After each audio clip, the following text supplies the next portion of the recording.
podcast, I'm going to introduce you to what enzymes are, how they function. We're also going to talk about the old versus the new systematic naming scheme for enzymes. And we're also going to talk about the 6 different groupings that we have to classify enzymes by the job that they perform or by the reaction that they catalyze. Right. Enzymes are biomolecules and they act as catalysts. And if you remember back to 1201, a catalyst is something that is able to lower the activation energy for reaction without being used up in that reaction. Well, in 1201, we talked about catalysts such as nickel or platinum. These metals are able to catalyze inorganic reactions. We talked specifically about those being used in catalytic converters. Well, if you have a catalyst that is a protein catalyst is now called an enzyme, so it doesn't have those metals in it. Enzymes are very specific to the reaction that they catalyze in the body. So enzymes are only going to work with particular substances, and we call these reactants substrates. And they're only going to catalyze certain reactions. So you need a pretty good variety of enzymes in the body for all the different metabolic reactions that are taking place. Enzymes are able to regulate biological activity. If you don't have an enzyme present, you're not going to have a reaction happen because potentially the activation energy is too high for that reaction to occur on its own. So by controlling enzymes, we can control reaction rates as well. And if we let these enzymes go, they can speed up reactions from 10 to the 6th to 10 to the 12th times faster, which is incredibly fast compared to letting these reactions attempt to happen. All right, a good example of an enzyme catalyzed reaction is the breakdown of hydrogen peroxide to water and oxygen gas. All right, so you do not want hydrogen peroxide in your body because it does damage to healthy cells and healthy tissues.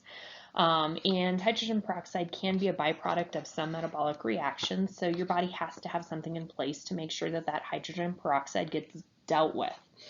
Your liver makes an enzyme called catalase.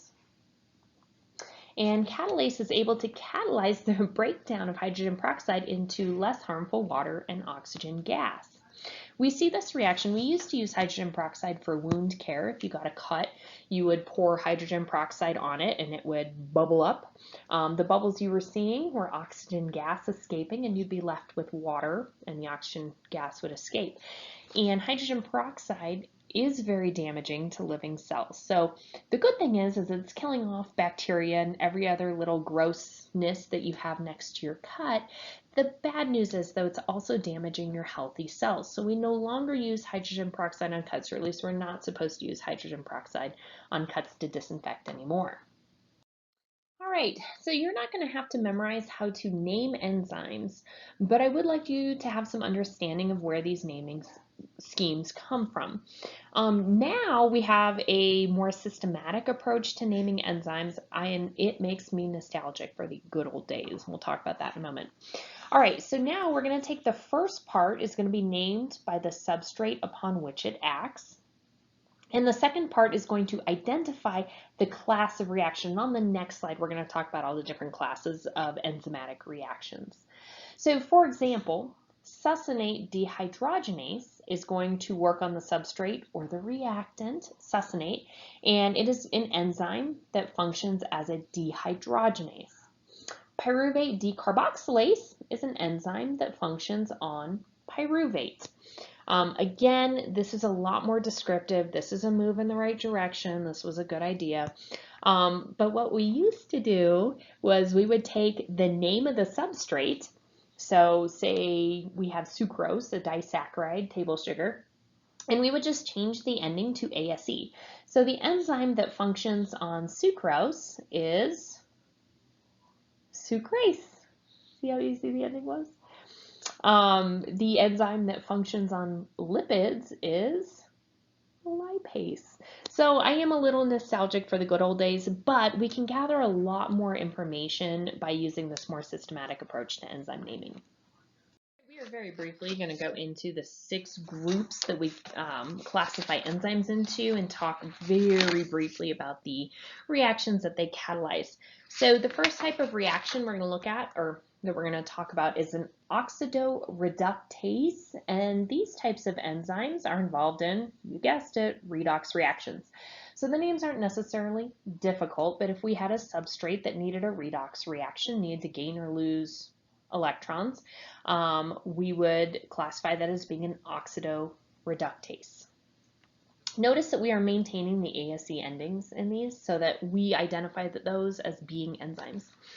Transferases transfer functional groups. So if we have functional groups that need to be moved around a molecule, we can use transferases to make that happen. Hydrolases are involved in the hydrolysis or cleavage of bonds with water, hence the hydro. So think hydrolases or hydrolysis, which we know is being a cleavage with water. There are 2 subclasses of hydrolases. There are proteases, and these guys are catalyzing the hydrolysis of proteins, and there's nucleases, which are catalyzing the hydrolysis of phosphate bonds and nucleic acids. So the names do give something away a little bit. I am not going to have you memorize these along with their functions, but you should be able to take a look at a name of a substance and identify it as being an enzyme. So you should at least be familiar with the types of enzymes that there are, and that we end each of these names with ASE. That's a good giveaway that you're dealing with an enzyme. Liases are involved in the addition or removal of double bonds. So if we need to take a single bond and convert it to a double bond, or vice versa, we would use a liase enzyme to do that. Isomerases convert isomers from one shape to another, so they're dealing with isomers. Maybe you'll start with a straight chain and convert it into a branched isomer with the same molecular formula. You're going to be using an isomerase. Ligases, I always think of DNA when I think of ligases, because DNA replication uses a ligase, but this is essentially the joining of 2 molecules. You're forming a bond. This is oftentimes powered by the energy release of a hydrolysis reaction, and we specifically use ATP, the hydrolysis of ATP into ADP and inorganic phosphate to do this. So a lot of ligases are powered by ATP. Again, if this is not familiar, you're like, what the heck is she talking about? This is something we're going to say for Unit 4, and we're going to come back to. But think ligases are like glue. They're going to join 2 molecules together.